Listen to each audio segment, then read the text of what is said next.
would say the boys played some basketball last night. Start the season 101-39.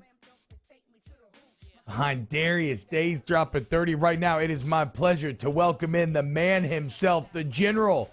He wants you in the number. Talking about Will Wade, head coach of the LSU basketball team. Coach Wade, what's going on, man? Thank you so much. I'm doing great, guys. How we doing? We're doing great. It was a hell of a start to the season. I think you saved our producer Mario's life. He has to talk about the Pelicans every day. He was like, it's so weird watching, competent basketball where you think your team's going to win. So, I thank you. You have severely helped his mental health. He's in a much better coach. mood this morning Yeah, than he normally thank is. you, Coach. glad I could help. I've watched a couple of the Pels games myself, so hopefully they'll improve when they get some of these guys back. But limited options right now. Yeah, okay, look, so they're missing their big guys. Your big guy went off last night, Darius Days, the 8 of 9 for 3, 30 points. I wanted to talk about it from this perspective. You can get into the performance too, though, Coach, but fifth year at LSU now, this is the first guy that's been around all 4 years, right? And it's something that's rare and rare in college basketball nowadays for a player of his caliber. But here's a guy that has been this entire time with you. What does Days kind of mean to you, and what can you say about that performance last night? First about the performance, the number one thing it did was he scored a lot of those at the beginning of the game. We were just a little bit jittery. We had a bunch of new guys out there, and Penson got in some foul trouble early, and he's our other, veteran. And so I thought Days is not only did he score it and went crazy, but he did it at a time that allowed our other guys to settle into the game a little bit and just settle down because we were a little bit jittery and they wanted to play so well and do so well. I thought it was really, really timely what he did. And, he came back for reasons like this. To Days' credit, I got choked up talking about him in front of the team the other day, and I'm not the most emotional guy. But, he had to he sacrificed a lot those first 3 years for our team. He's a hell of a player now. He showed it last night. Now he handled the ball a little bit. He beat him off the bounce. He's got a great post game. Teams are going to start switching. We've been working on that for 3 weeks, knowing that teams are going to take some stuff away with switching, and he's going to have to go down to the post and score on smaller guards. And then you obviously saw the shooting aspect last night. But he's a tremendous player. He knows everything that we want to do. He knows how we want to do it. He does everything right on and off the court. He's just a team guy and wants to win. And, he's part of the reason we've got really good cohesion this year. We've got really good rhythm to what we do. And I say all the time, he knows what good looks like. I tell our guys that all the time. He knows what good looks like. Ask him if that's done at a championship level. And if it's not, we're going to redo it. And, he knows what it looks like. He knows what it's supposed to look like. He knows how you got to prepare. And so he's been just tremendous for us. And this is why he came back, is where he could be one of the focal points of what we're doing and have a career season.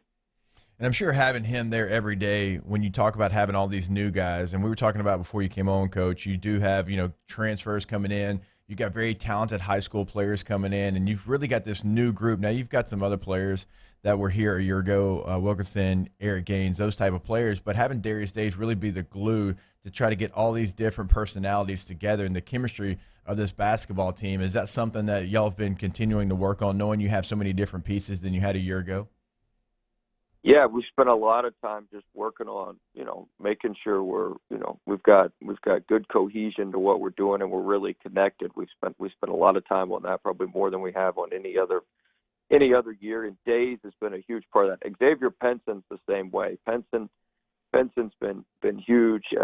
He's been a part of teams that maybe aren't as cohesive, and he wanted to be a part of a tight knit group. And he's really helped us with that as well. And then we got good players. Anytime you get a 5-star like Efton Reed, who's a phenomenal talent, 7 of 10 last night from the field, and he's as humble and as hardworking and as good of a person as you'll ever meet.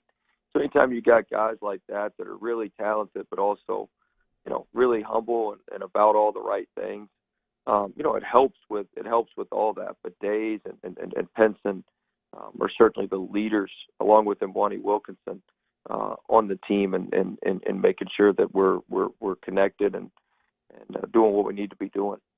Yeah, Coach, it's kind of interesting because something that I was struck with the SC Media Days on the football side of the equation, Kirby Smart was talking about how last year at Georgia in the exit meetings, things players kept saying is through COVID, they kind of felt really disconnected from each other and everything, right? So they hit this message of togetherness, and they sacrificed some practice time, some workout time, go do stuff. They really try to forge these bonds. So not only did you have the COVID thing, but like you said, you're bringing in all these new characters. So that's the kind of who of how this team came. But how? What about the how?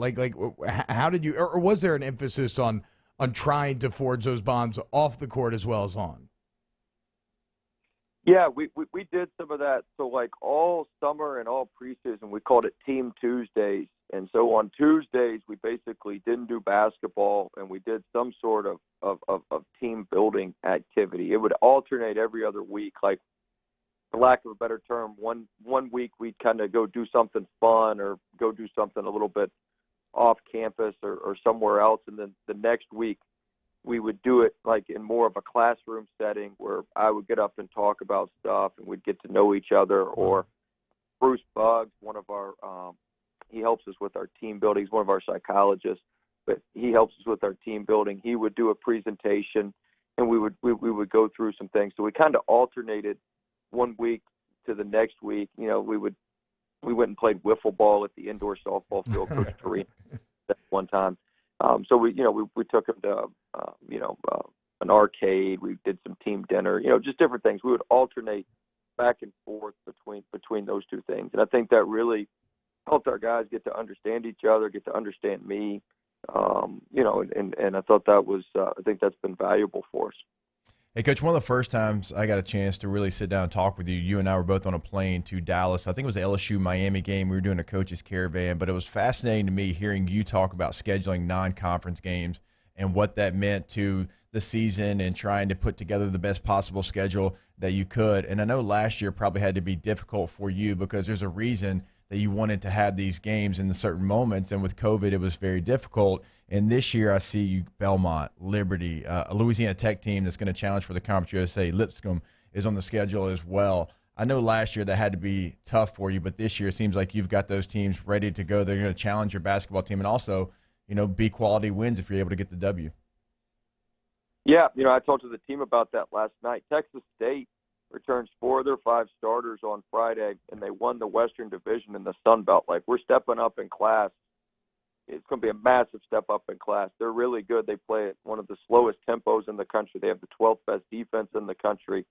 So like I told the guys, I turned the page last night. I was up, most of the morning watching film on them and trying to get ready for them. So, we got to turn the page quick, and we're hitting some of these, the Texas States, like you said, the Liberties, the Belmonts. Ohio beat Belmont last night. Ohio's going to be tremendous in the MAC. They're going to be one of the top couple teams in the MAC.